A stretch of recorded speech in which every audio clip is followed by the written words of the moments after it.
All throughout this last week, we've been talking about how important it is to get back to the fundamentals and what the early church did to flourish and grow and survive in a very difficult time of crisis and change. And, their lives were in great upheaval, much like many of our lives are right now. We talked about those things, but here's something that is so important. There was a very small word that was never in the vocabulary of believers back in that day, and that word was can't. I can't. We can't do that. We can't go there. We can't. Obviously, can't would be in reference to something wrong, sinful, or evil. They wouldn't do that. But when it came to the work of the kingdom, can't did not exist in their vocabulary. It's obvious. These people were living in a very simple way. They had a simple, childlike faith. They just trusted God. They believed that God would do what he said he would do, that God would actually keep his promises. Imagine that. They believed it and they stepped out in faith. These apostles, there were miraculous things happening. Miracles don't happen unless there's faith present. Somebody trusting God to be God in that situation.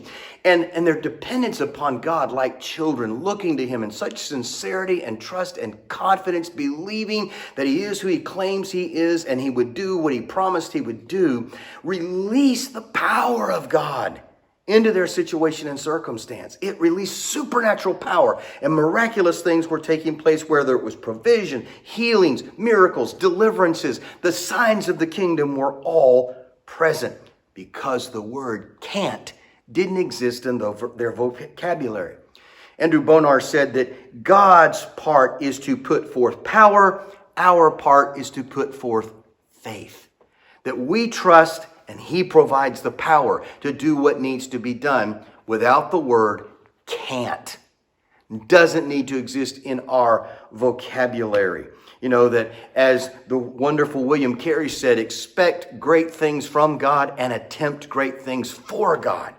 Look with anticipation. This is a time in the midst of a great crisis where God can manifest and show himself to be God, but it's going to require a people who have decided that the word can't is not going to exist in my vocabulary when it comes to God being God and God doing what only God can do, to take care of me, to take care of my family, to take care of my friends, to take care of my country, to manifest himself, to demonstrate his power. I am going to believe. You're going to have to be like Joshua and Caleb. Though what is out there in front of us looks like big giants, not like the other 10 spies that said, we're just little grasshoppers and we can't go up against this insurmountable enemy. We can't do that. And look what it cost them.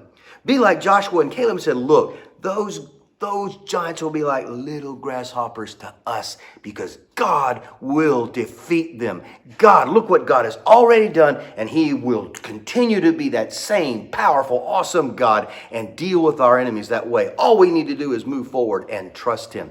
Brothers and sisters, today, this week, as you move through your life, get rid of the word can't as it relates to what God can and cannot do in the midst of a crisis in your life.